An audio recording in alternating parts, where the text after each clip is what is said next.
দীর্ঘ প্রতীক্ষার পর বাংলাদেশি কর্মীদের জন্য মালয়েশিয়ার শ্রমবাজার পুনরায় খুলে দেওয়ার প্রক্রিয়া শুরু হওয়ার পর কর্মী নিয়োগের স্বচ্ছতা নিশ্চিতে কঠোর অবস্থানে বাংলাদেশ হাইকমিশন। বাড়তি গুরুত্ব দেওয়া হচ্ছে নিয়োগকর্তাদের পাঠানো কর্মী চাহিদাপত্র যাচাই। দর্শক, এ বিষয়ে আরো জানাতে মালয়েশিয়া থেকে যোগ দিচ্ছেন সহকর্মী ওয়াহিদ সোহান।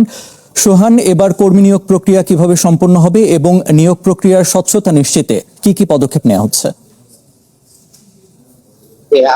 আপনাকে ধন্যবাদ। আপনি যেমনটি বলছিলেন, আসলে মালয়েশিয়া বাংলাদেশের দ্বিতীয় বৃহত্তম শ্রমবাজার। এই শ্রমবাজারটি অলরেডি বাংলাদেশ এবং মালয়েশিয়ার যৌথ আলোচনার মধ্য দিয়ে ইতিমধ্যে বাংলাদেশের জন্য মালয়েশিয়ার শ্রমবাজার অলরেডি উন্মুক্ত হয়েছে।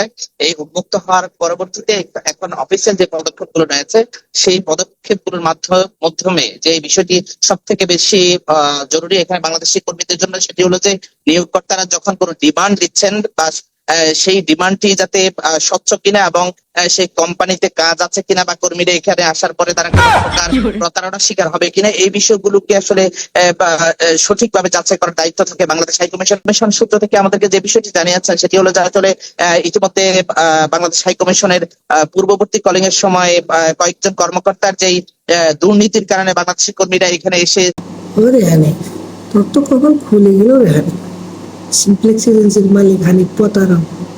কিন্তু আবার লোক নিয়ে তো বিশাল লাগাবার কথা, কেউ তো আবার টাকা কাটবে না।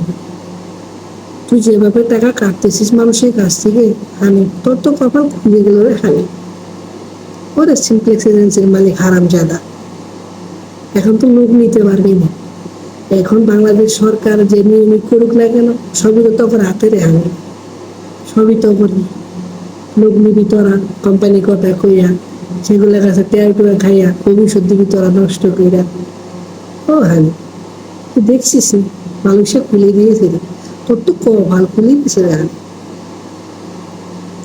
অভিনন্দন।